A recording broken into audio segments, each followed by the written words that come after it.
সালামু আলাইকুম। বিশকারামপুর থেকে কড়িয়াটি যে রোডটি গেছে ওই রাস্তাটি আগে কাঁচা ছিল, কিন্তু দীর্ঘ 10-15 বছর যাবৎ ফাঁকা হয়েছে। এখন ওই রাস্তাটি মানুষ যাতায়াত করার মতো কোনো এক হিসেবে নাই। গাড়ি ঘোড়া অলরেডি বিভিন্ন দিকে পড়ে যায়। আগে ছিল কিন্তু আর রাস্তাটি ফাঁকা হওয়ার পরে একটু আলোকিত হয়েছে। এখন আবার মানুষ সিএনজি যাইতে খুব আতঙ্ক ভয়াবহ অবস্থা বিরাজ করে। এই যে বিশকারামপুর থেকে কড়িয়াটি পর্যন্ত যে রাস্তাটি, এই রাস্তাটি কি এক অবস্থা হয়ে রয়েছে দেখেন।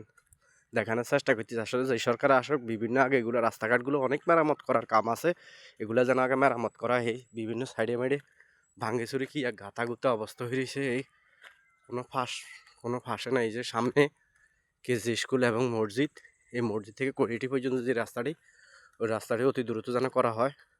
সরকার আসলে, নতুন সরকার আসলে যেন করা হয়। যে আর ভিডিওটি বেশি বেশি আপনারা ফলো দিবেন, বেশি বেশি শেয়ার করবেন। এই যে আজকে ঠান্ডা দিয়ে কুয়াশার মধ্যে চলে আসলাম, অনেক কুয়াশা। সবাই সবার জন্য দোয়া করবেন। নোয়াখালীতে অনেক ঠান্ডা, অনেক কুয়াশা পড়তেছে। এই যে